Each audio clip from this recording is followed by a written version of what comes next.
Okay, coming back in the final lecture of quality and HR management, we are going to discuss in conflict management. Conflict management, listed on page 348 of the PMBOK Guide, is inevitable. So we embrace it. First of all, we try and stop it, and reduce it, by setting some ground rules, which we did when we did the team charter, remember, as an output. We plan good communications. We follow good project management practices and clear roles and responsibilities. Another key output. Remember, we could do it hierarchically, or we could do the RAM or the RACI as a subset of the RAM, or written roles and responsibilities. But conflict still is inevitable, so make it an opportunity. The PMBOK Guide will list sources of conflict. Schedules, priorities, and resources are sources of conflict in the PMBOK Guide. I would offer from other reading the technical opinions, administrative, and cost are. And the PMBOK Guide also lists the personal work styles. I would kind of be aware of all of these, and studies have shown that this is the order in which they occur. The personal work styles or personal conflict, I would have thought would have been much higher, but it's not, according to studies. But 4 of them listed in the PMBOK Guide. The conflict is best resolved by those involved. That's my Johnny Cochran moment, right? Best resolved by those involved. So if it's not impacting the project, let people work it out amongst themselves. Get involved if it impacts the project, and escalate as needed. Of course, there are exceptions if there are ethical or legal issues.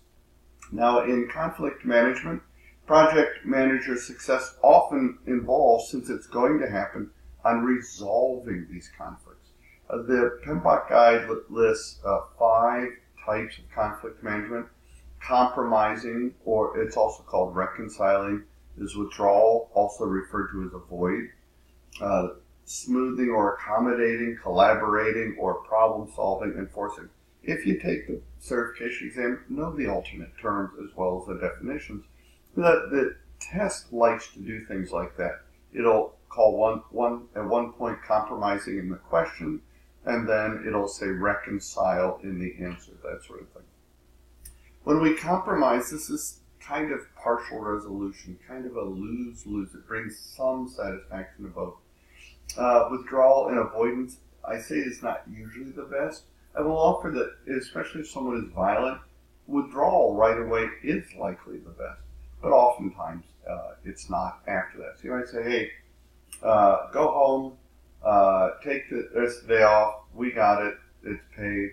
Let's come back tomorrow and sit down and talk about what happened here. Smoothing, collaborative, enforcing. Forcing is the worst when you're dictatorial in nature. Sometimes it's the way to go, but consider the worst. Okay. Then in resource management, we talk about things like decision making and emotional intelligence. And just know that in decision making, there are terms that can refer to us, such as directing, facilitating, or coaching. And that as a project manager, you're looking to balance all of those. And when the balance is lost, sometimes we end up in ADR, Alternative Dispute Resolution. We had already talked a little bit about ADR. 3 forms are mediation, arbitration, and litigation. Also, the project manager has power. There's formal power, which comes with it reward and penalty power. Penalty power being, of course, the worst form of power. It's more coercive.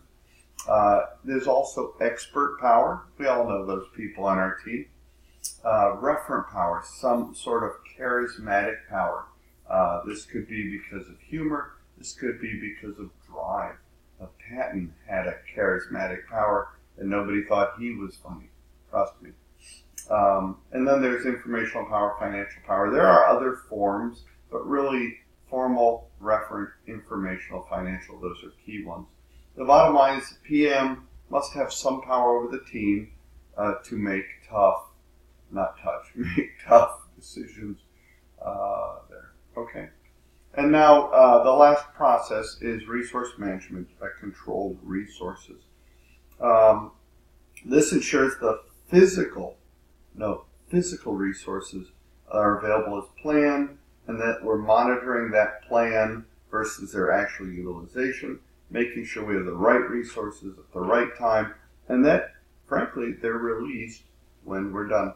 Notice it's a control process, and in control, I've always said we have project plan as an input, documents, work performance data, and OPAs. Data is that raw data used from the execution process group, from the process direct and manage project work where I'm collecting the data. And then I do tools listed here, data analysis, problem solving, and interpersonal and team skills. It makes sense. I'm managing resources. Interpersonal team skills, problem solving, data analysis. Okay. And then control has outputs. Remember, in a control process, when work performance data is in, and it's the input in all the control processes outside of the integration, I have work performance information, change requests, plan updates, and document updates as outputs. All we have to do then, knowing that pattern, is think of how they reply in this process. All right. So this slide is more terms that I think you should be aware of. Recognition and rewards are important. There's such a thing as a resource histogram. So back in quality management, we talked about a histogram, which is just a bar chart, basically. But this time I'm listing HR resources in the resource histogram. I'm looking for spikes and how I can make adjustments to smooth it out. Halo effect is a term that says, hey, sometimes we provide a cognitive bias. So if somebody's, pretty, we think they have more ability. This has been shown. I watched this growing up on 2020, which was a news magazine on TV that would make that case. The term perquisites, which we have shortened most of our lives to perks, but the test could use perquisites. It's a privilege or gain or benefit incidental to wages. Some employees get a special parking space, for example, as opposed to fringe benefits, which are given to everybody, such as medical benefits, dental, that sort of thing.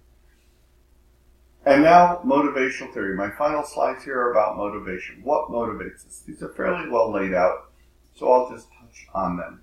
But there's McGregor's theory X and theory Y. So theory X leader says people need to be watched. Ha! Where theory Y goes, people work largely without supervision and they need freedom to roam. And understanding where you fit in those will help you understand how you motivate the team and how the team itself is motivated. Maslow's hierarchy of needs starts out at the lowest level. Psychological goes up to safety. Then once you have psychological and safety, you look for love and belonging. Once you have those, you're looking for esteem. And then finally, self-actualization. You can't really send to the next level until the other level is fulfilled. So understand where your people are at. Some others include McClelland's theory of needs. McClelland says, hey, there are basically three primary needs. A need for achievement, a need for affiliation, and a need for power. The definitions are there. We all know people like that. It's okay for people to seek approval over recognition. Some people just want to be complimented for their work. That's okay. Happy to do it. As long as the work is good, it's getting done on time, let's make it happen. Another one is Herzberg's theory. And notice I underlined the H's in hygiene factors. The key to Herzberg's theory are hygiene factors. So Herzberg says, frankly, there are two things. There are motivating agents, like responsibility, self-actualization, professional growth, recognition. Those really sound like Maslow's theory, or a cross between Maslow and McClelland. That's fairly common. But Herzberg says there's also hygiene factors, such as working conditions and salary and relationships. And he would say that fixing bad conditions will help to motivate the team. So if you have bad working conditions, focus on those. But there's a balance. Making good conditions better really does not have the same impact. And so you have to make those assessments as you're looking to motivate your team. Contingency theory is also another theory of how people are motivated. Theory Z and expectancy theory I've laid out. Pause, read through these, fairly self-explanatory. And that largely is it for resource management. Thank you very much for your time.